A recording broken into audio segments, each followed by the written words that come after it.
The cargo hold's warning light flashed red, casting eerie shadows across Thea Wilson's control panel. She frowned, checking the atmospheric readings again. Something was off. After 8 years of running supplies between Earth's outer colonies, she knew every quirk of her ship, the Star Weaver, and this fluctuation in the life support systems wasn't normal. "Computer, run diagnostic on Cargo Bay 3, she commanded, her fingers drumming against the worn leather of her pilot's chair.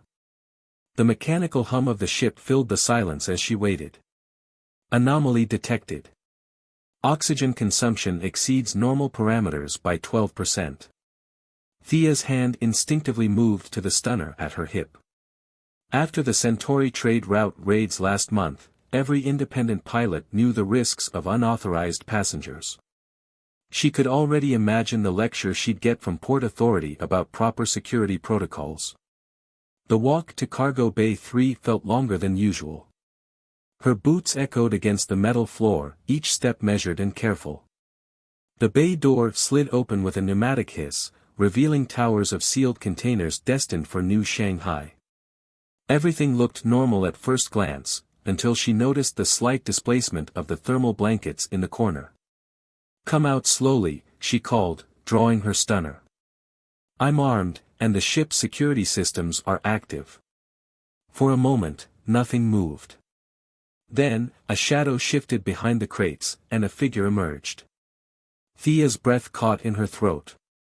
The stowaway was clearly not human, its skin had a silvery iridescence, with delicate patterns that seemed to shift in the cargo bay's harsh lighting. But what struck her most were its eyes, deep violet, filled with both fear and determination. "Please," it said, the universal translator catching its words with only a slight delay. "I mean no harm." The alien's voice was masculine, though gentler than she expected. Thea kept her stunner raised, but her curiosity fought with her caution. The stowaway was an Archean, a species known for their peaceful nature and advanced biotechnology. She'd transported their goods before, but never met one in person. They rarely left their home systems these days, not since the mineral rights war had devastated their colonies. "You're a long way from the Archean sectors," she said, noting how he favored his left side. There was something wrong with his right arm, the silvery skin there was dulled, almost ashen. "And you're injured." "I had no choice." He winced as he shifted position. "The military transports, they're not what they seem. They're taking our people, those who survived the war. Not to aid stations, but to research facilities. I escaped, but they're looking for me." Thea's finger remained steady on the trigger, but her mind raced. The mineral rights war had officially ended 2 years ago, with Earth's governments promising humanitarian aid to the affected Archean colonies. But there had been rumors, whispers about classified research into Archean biological adaptations, their natural ability to survive in toxic environments that would kill humans instantly. "What's your name?" she asked, not lowering her weapon but taking a step closer to examine his injury. "Ren," he replied, his patterns flickering slightly, an Archean sign of pain, she realized. "I know I have no right to ask for help, but I've seen your cargo manifests. You transport medical supplies, food, basic necessities. Not weapons. Not military equipment. You help people." Thea felt the weight of the moment. By law, she should report him immediately. Harboring an illegal refugee could cost her not just her pilot's license, but her freedom. Yet something about his words rang true. She'd seen too many questionable military operations in the outer colonies, too many convenient explanations for disappeared ships and settlements. She holstered her stunner. "That arm needs treatment," she said finally. "I have a med kit in the crew quarters. But understand this, at the first sign of trouble, I'll space you myself." "Clear." Ren's patterns shifted again, this time in what she hoped was relief. "Clear." As Thea led him through the ship's narrow corridors, she couldn't shake the feeling that her life was about to become significantly more complicated. She'd built her career on being reliable, predictable, the pilot who asked no questions, who delivered her cargo on time and under budget. Now she was harboring a fugitive who might very well be carrying state secrets. The ship's computer chimed, indicating they were approaching the Jupiter checkpoint. Soon, she'd have to decide, turn him in, or commit fully to whatever consequences came with helping him. She glanced back at Ren, who moved with a quiet grace despite his injury. His patterns had settled into a steady, subtle shimmer, like starlight on water.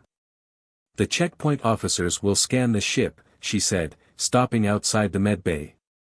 "Can you hide those patterns?" Ren nodded, and before her eyes, his skin dulled to a uniform gray, almost metallic in appearance. "A defense mechanism," he explained. "It won't fool their bioscanners, but it might buy us time." Thea smiled despite herself. "Well, Ren, I hope you're good at holding your breath. Because if we're going to pull this off, we're about to break at least 6 interstellar transportation laws." As she began treating his wound, Thea realized that for the first time in years, she felt truly awake. The comfortable routine of her cargo runs had been a kind of sleep, she now understood. But here, tending to an injured alien refugee while plotting to evade government checkpoints, this was living. The Starweaver's engines hummed steadily beneath them, carrying them toward either disaster or destiny. Thea wasn't sure which yet, but as she watched Ren's patterns slowly brighten under her care, she knew she'd made the right choice. The Jupiter checkpoint loomed ahead, its scanning arrays already reaching out to examine approaching ships. Thea had 15 minutes to turn an illegal alien passenger into invisible cargo. She'd built her reputation on delivering the impossible to the outer colonies. The Jupiter checkpoint was a gleaming fortress of metal and light, its scanning arrays sweeping passing ships like probing fingers. Thea's hands moved across the Starweaver's controls with practiced ease, but her heart thundered in her chest. In the cargo hold below, Ren lay hidden inside a modified medical stasis pod, the kind used for transporting emergency organ deliveries. It wasn't comfortable, but it would mask his biosignature. "Cargo vessel Starweaver, maintain current velocity for inspection," the checkpoint officer's voice crackled through the comm, "transmit your manifests." "Transmitting now," Thea replied, keeping her voice steady. "Standard medical supplies bound for New Shanghai. Nothing exciting unless you're really into synthetic skin grafts." The pause that followed lasted several seconds too long. Thea's fingers tightened on the controls. "Starweaver, we're detecting a power fluctuation in your cargo hold. Prepare for physical inspection." Thea's mind raced. A physical inspection meant officers aboard her ship. They'd find Ren, and then. She thought of the rumors about research facilities, about disappeared refugees. No. She hadn't come this far to fail now. "Copy that, Control. Though I should mention," she input a quick sequence into her console, "I'm transporting several units of unstable radioactive isotopes for medical imaging. The containment fields cause occasional power fluctuations. Standard procedure is to maintain distance unless you've got proper radiation gear. I can transmit the hazmat protocols." Another pause. Thea held her breath. "Negative, Starweaver. Maintain course. Your manifest checks out. Safe travels." As the checkpoint receded behind them, Thea slumped in her chair, exhaling slowly. She'd just lied to federal officers.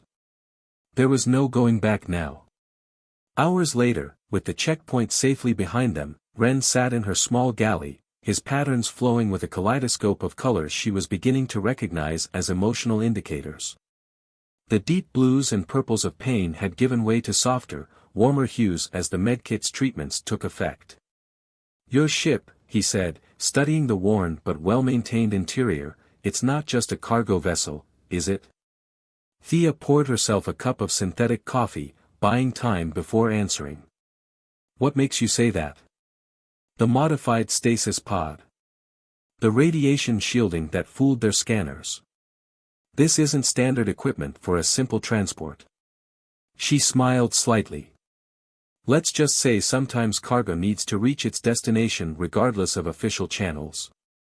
Medical supplies, food, necessities, things that bureaucracy sometimes gets in the way of. A smuggler with a conscience, Ren's patterns shifted to what might have been amusement. I prefer logistics specialist, Thea corrected, but there was no heat in it. Now, about these research facilities. I need to know what I'm dealing with. Ren's patterns darkened, the shimmer becoming almost static. After the war, many of our people were desperate. The military transports promised sanctuary, medical care, new homes in human territories. But they lied. They're studying our adaptive abilities, our capacity to survive in environments toxic to most species. They think they can weaponize it. But why? The war's over. Is it? Ren's violet eyes met hers. Or did it just change battlegrounds? Think about it, soldiers who could fight in any environment, who could survive chemical warfare, radiation, even the vacuum of space briefly. We're not refugees to them. We're templates.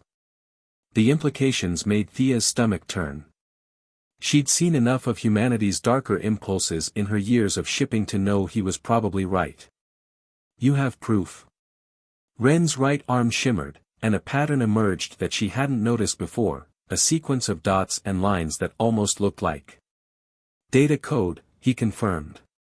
Embedded in my patterns. Research logs, facility locations, test results. I was a research assistant before I realized what was happening. Before I saw what they were doing to my people. And now every military contractor in the system wants what's in your head, Thea concluded. Perfect. A warning light flashed on her console. She moved to check it, then froze. 2 ships had just dropped out of FTL behind them, sleek, unmarked vessels that screamed, government operative. We've got company, she announced, already plotting escape vectors. Looks like someone at that checkpoint got suspicious after all. Ren stood, his patterns rippling with concern. You should turn me in. Save yourself. You've already risked too much. Thea gave him a hard look. Sit down. When I take on cargo, it reaches its destination. That's my reputation. She managed a grim smile. Besides, I've always wanted to see how the Starweaver handles in an asteroid field. The pursuing ships were faster, but Thea knew these lanes better than most. More importantly, she knew the spots where sensors went dark, where debris fields created natural cover, where forgotten mining stations could provide temporary shelter. As she guided the Starweaver into a complex evasion pattern, she realized something had changed. The comfortable monotony of her previous life felt like a distant memory. Here, running blockades with an alien refugee while government ships tried to gun them down, she felt truly alive. They're charging weapons, Ren reported, watching the sensor displays. Good, Thea replied, her hands dancing across the controls. Because we're about to show them why they call this sector the Graveyard Run. The Starweaver plunged into a dense field of twisted metal and rock, the remains of ships and stations destroyed in long-forgotten battles. Behind them, the pursuit ships hesitated for just a moment. A moment was all she needed. Hold on, she warned, and then the real flying began. The Starweaver drifted silently in the shadow of a massive derelict mining station, its systems powered down to minimal levels. Inside, Thea watched the sensor display with intense concentration, tracking the fading signatures of their pursuers as they searched the wrong section of the debris field. That's twice now you've saved my life, Ren said quietly from the co-pilot seat, his patterns shifting in subtle waves of gold and silver, gratitude, she was learning to recognize. Most humans wouldn't risk everything for an alien refugee. Most humans haven't seen what I've seen, Thea replied, finally allowing herself to relax slightly. When you run supplies to the outer colonies, you learn pretty quickly that species doesn't matter much. Suffering looks the same on everyone. A light blinked on her console, an incoming transmission on an encrypted frequency. Thea hesitated, then accepted the call. A familiar voice filled the cockpit. "You've stepped in it this time, Wilson."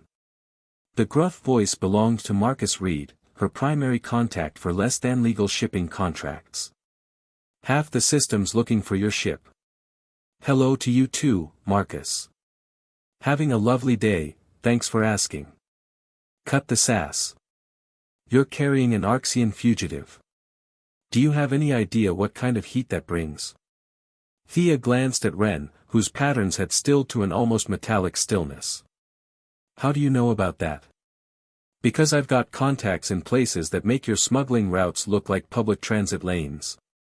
Listen carefully, you need to get to New Damascus Station. I've got people there who can help. But you need to move fast." "New Damascus is a corporate hub," Thea protested. "Every major military contractor has offices there." "Exactly. Sometimes the best hiding place is right under their noses. I'm sending coordinates now. Don't make me regret this, Wilson." The transmission cut off. Thea stared at the coordinates, her mind racing. Marcus had never steered her wrong before, but this felt different. Bigger. "He's right about one thing," Ren said, breaking the silence. "We need help. The data I carried out, it's not just about the experiments. It's about who's funding them." "What do you mean?" Ren's patterns swirled with dark blues and greens, concern, worry. "The military transport ships. They're a front. The real power behind the research facilities is a consortium of corporate interests. They're playing both sides, selling weapons to Earth's military while secretly developing biological weapons using my people's abilities. And let me guess, New Damascus Station is their headquarters. Their research hub, at least. The place where all the data flows through." Ren's violet eyes met hers. "If we could access their central servers. We could expose everything," Thea finished. She ran a hand through her short dark hair, weighing options. "It's probably a trap. Almost certainly. We'd be flying straight into the heart of their operation. Yes. Security would be impossible to bypass. For most people, yes." Thea smiled despite herself. "But you were a research assistant. You know their systems. And you," Ren's patterns flickered with what she now recognized as amusement, "seemed to have a talent for impossible deliveries." The Starweaver's engines hummed to life as Thea began plotting their course. New Damascus Station hung in high orbit around Venus, a gleaming testament to corporate power and scientific achievement. Its sweeping architecture housed some of the most advanced research facilities in the solar system, and somewhere in its digital heart lay the truth about what had been done to Ren's people. As they approached the station, Thea received clearance codes from Marcus, high-level corporate credentials that would get them through the initial security checkpoints. But both she and Ren knew that wouldn't be enough. They needed a plan. "The research servers are in the restricted levels," Ren explained, bringing up a station schematic on the ship's display. "Heavy security, but they have a weakness, they need constant cooling. The maintenance access for the cooling systems would lead right to them," Thea nodded. "But getting to maintenance access would mean going through the public levels first. You can't exactly walk around looking like." She gestured at his distinctively alien appearance.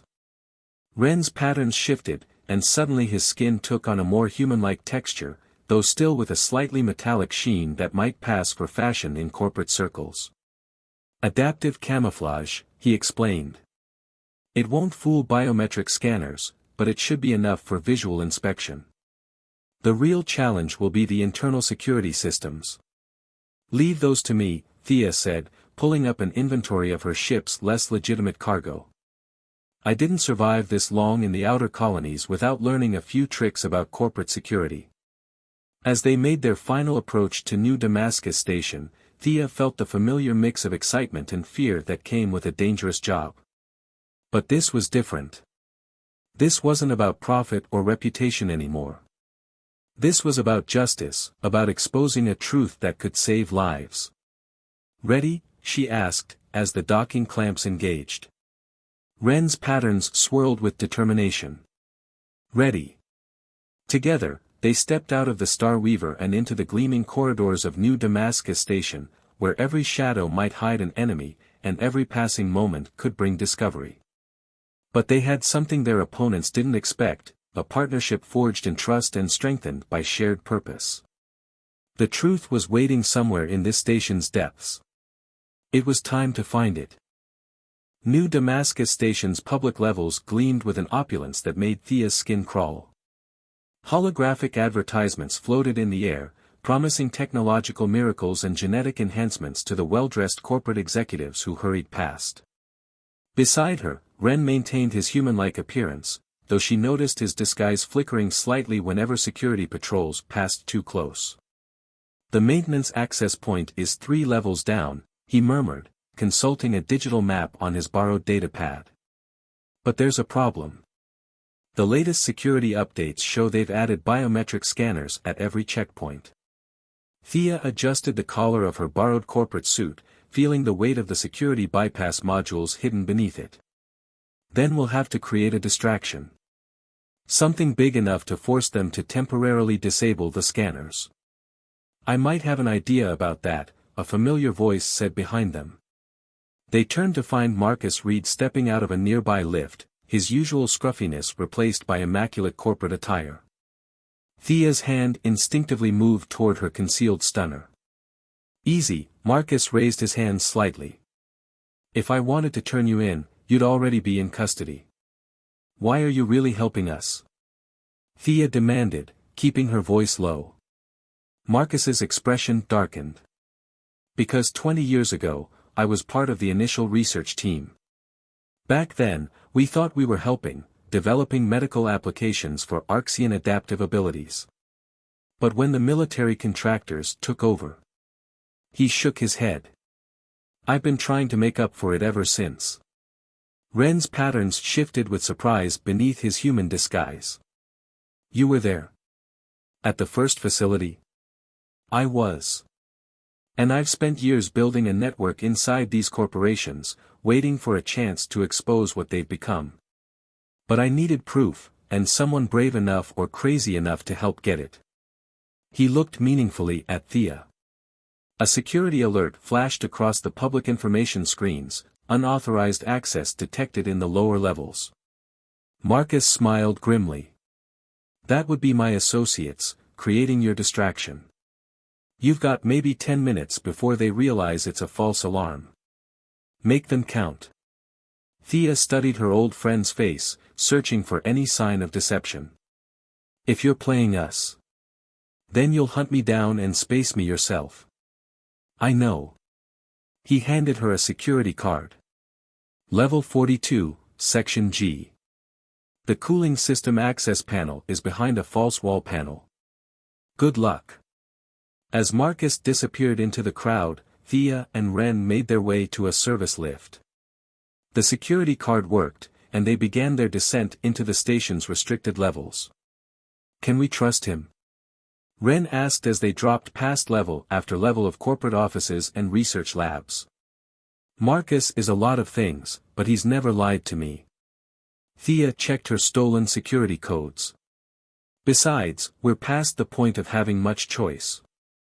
The lift stopped at level 42, opening onto a dimly lit maintenance corridor. True to Marcus's word, the biometric scanners were offline, their displays dark. They moved quickly, following the station schematics until they reached Section G. "Here," Ren said, his patterns briefly visible as his concentration on maintaining his human appearance wavered. His hands moved across the wall panel, finding hidden catches. The panel slid aside, revealing a narrow access tunnel. They crawled through the maintenance shaft, the heat from the cooling systems making the air thick and hard to breathe. Above them, through the station's skeleton of pipes and conduits, they could hear the muffled sounds of security teams responding to the false alarm. The server room, when they reached it, was a fortress of technology. Banks of quantum processors hummed with barely contained power, their cooling systems creating a constant background whisper. "Cover me," Ren said, his disguise falling away as he interfaced with the nearest terminal. His patterns began to shift rapidly, matching the flow of data as he searched through the system. Thea positioned herself near the entrance, stunner ready.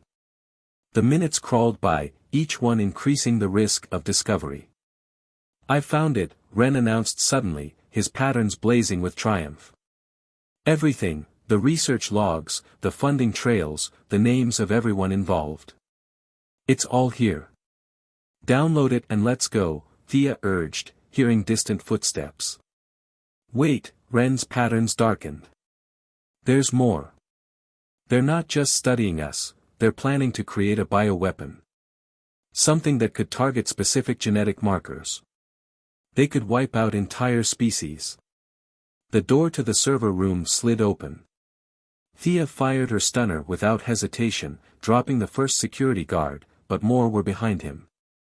She dove for cover behind a server bank as energy bolts sizzled through the air. "Ren. We need to go. Almost done." His patterns were a blur of motion as he worked to download the data. A voice boomed through the station's communication system, "Attention all security personnel. Priority 1 alert. Containment protocols are now in effect." Heavy blast doors began to lower throughout the facility. They were going to be trapped. "Ren." Thea shouted again, firing her stunner to keep the security team back. "Now or never." He disconnected from the terminal just as an energy bolt struck it, sending sparks flying. Together, they ran for the maintenance shaft, security forces in close pursuit. But as they reached the entrance, Ren stumbled, his patterns fluctuating wildly. "The data transfer," he gasped, his skin losing its natural shimmer. It took too much energy. Thea made a split-second decision. She grabbed him, half carrying him into the shaft as stunner fire erupted around them. The maintenance tunnel had never seemed longer, each meter a struggle as she helped Ren through it. Behind them, she could hear security forces organizing a full sweep of the level. Their time was running out, and Ren was getting weaker by the moment. But the truth they'd uncovered, the evidence of corporate atrocities and planned genocide, had to reach the public. They had the proof. Now they just had to survive long enough to use it. The Starweaver's engines screamed as Thea pushed them beyond their rated capacity. Behind them, New Damascus Station grew smaller against the backdrop of Venus's swirling clouds, but its pursuit ships were closing fast. In the co-pilot's seat, Ren's patterns flickered weakly, his energy still depleted from the massive data transfer. "Stay with me," Thea urged, executing a series of evasive maneuvers. "That data's worth nothing if you don't make it. The files," Ren's voice was barely a whisper, "they need to be transmitted. If they catch us. Nobody's catching us." Thea activated the ship's emergency broadcast system. "Marcus, if you're monitoring this frequency, now would be a really good time for that backup you promised." Static filled the comm channel for a long moment. Then, emerging from Venus's cloud cover, a dozen ships appeared on her radar. But these weren't the sleek corporate vessels that had been pursuing them, they were a mismatched fleet of independent traders, smugglers, and retired military craft. Marcus's voice crackled through the comm, "Sorry we're late. Traffic was terrible." The pursuing ships hesitated as the new arrivals moved to intercept them. Thea used the moment of confusion to dive the Starweaver into a steep trajectory, burning precious fuel but gaining crucial distance. "Your friends," Ren observed, his pattern strengthening slightly, "they're creating a corridor." Marcus called in every favor he had, Thea confirmed, guiding the ship through the gap in the corporate forces. "We've got one shot at this." She activated the ship's secure transmission array, and Ren connected to it. His patterns blazed suddenly with renewed energy as he began broadcasting the stolen data on all frequencies. The truth about the research facilities, the planned bioweapons, the corporate conspiracies, all of it streaming out across the system's communication networks. "They can't stop it now," Ren said, his voice stronger. "Too many receivers, too many independent nodes. The data's already spreading. Warning lights flashed across Thea's console as the pursuit ships opened fire. The Starweaver shuddered under the impact of energy weapons, its shield straining. "Hold together, old girl," Thea muttered, her hands dancing across the controls. Just a little longer. A massive explosion lit up the space behind them as Marcus's fleet engaged the corporate ships. The distraction bought them precious seconds Thea used to plot a desperate course toward the nearest jump point. "Get ready to broadcast again," she ordered Ren. "As soon as we jump, I want every colony and station in range to get this data. Let them try to cover it up when it's being discussed on every channel from Earth to the Kuiper Belt." Ren's patterns shifted with determination. "They'll come after us. Even after this gets out, they'll never stop hunting. Let them try." Thea smiled grimly. "I know a few places in the outer colonies where corporate ships fear to tread. Places where refugees are welcome and questions aren't asked." The jump point loomed ahead, its quantum signature beckoning. Behind them, the battle between Marcus's fleet and the corporate forces lit up Venus's clouds with flashes of weapons fire. "Ready to jump," Thea announced. "Course set for the free colonies. No turning back now." Ren's hand found hers on the control panel, his patterns swirling with a complex mix of emotions. "Thank you. For everything." The Starweaver leaped into quantum space just as another volley of corporate weapons fire streaked through their previous position. In the swirling chaos of the jump, Thea felt a moment of perfect clarity. She'd spent years playing it safe, making controlled risks for measured rewards. But helping Ren, exposing the truth, fighting for something larger than herself, this was what she'd been waiting for. When they emerged from the jump, alarms were already blaring across every communication channel. The data was spreading like wildfire through the colonies. Corporate stocks were plummeting as investors fled from the scandal. Calls for investigations echoed from Earth's parliament to the Outer Rim Council. "It's really happening," Ren said softly, watching the news feed scroll across the ship's displays. His patterns had stabilized into waves of deep blue and gold, relief mixed with lingering concern. "But the fight isn't over." "No," Thea agreed, setting course for a small mining colony she knew would welcome them. "But now everyone knows the truth. Your people can't be used as weapons anymore. The corporations will have to answer for what they've done." She looked at her companion, no longer just a stowaway or a refugee, but a partner who had trusted her with his life and his cause. His patterns shifted to match her gaze, creating a harmony of colors that spoke of shared purpose and understanding. "So," she asked, ready to see what's out there beyond the corporate borders. "I hear the free colonies are beautiful this time of year." Ren's patterns brightened with what she now recognized as hope. "Lead the way, Captain." The Starweaver cruised into the darkness between the stars, carrying its crew toward an uncertain but promising future. Behind them, the system buzzed with the revelations they'd unleashed. Ahead lay new horizons, new challenges, and the kind of freedom that only comes from choosing to stand and fight for what's right. As Thea plotted their course through the star maps, she realized that some cargo was worth more than any payment: trust, truth, and the chance to make a real difference in the universe. She'd started this journey as a simple cargo pilot. She was ending it as something more: a defender of those who needed defending, a voice for those who had been silenced. The stars stretched out before them, infinite in their possibility. And somewhere out there, other refugees waited for help, other truths needed uncovering, other wrongs needed righting. She couldn't wait to get started.